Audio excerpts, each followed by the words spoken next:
నీ ప్రేయర్ లో అయ్యా నీ కాళ్ళు పట్టుకుంటాను స్వామి, నీ కాళ్ళు మొక్కుతాను స్వామి, నన్ను కనికరించవా, నా మీద జాలి చూపవా అని అడగాల్సిన అవసరం లే.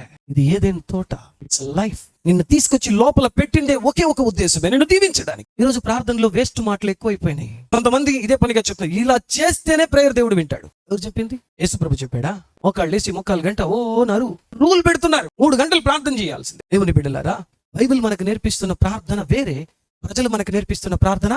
యేసుప్రభు మన దగ్గర ఒక తండ్రి ఒక కుమారుడికి కలిగిన ఆ సత్సంబంధాన్ని కోరుకుంటున్నాడు. ఆయన దగ్గర వేషధారి ప్రార్థన పనికిరాదు. ఈరోజు ప్రార్థన చేయమంటే ఎవరైనా ఒకరు వచ్చి పక్కన కూర్చున్నారంటే ప్రేయర్ మారిపోతుంది. అప్పుడు మీరు చెప్పండి, ఆ మనిషి కోసం ప్రేయర్ చేస్తున్నామా, దేవుడు వినాలని ప్రార్థన చేస్తున్నామా? 99% ఈ భూమిలో ప్రజలు పక్కనుండే వ్యక్తి కోసమే ఒక ప్రేయర్ చేస్తున్నారు.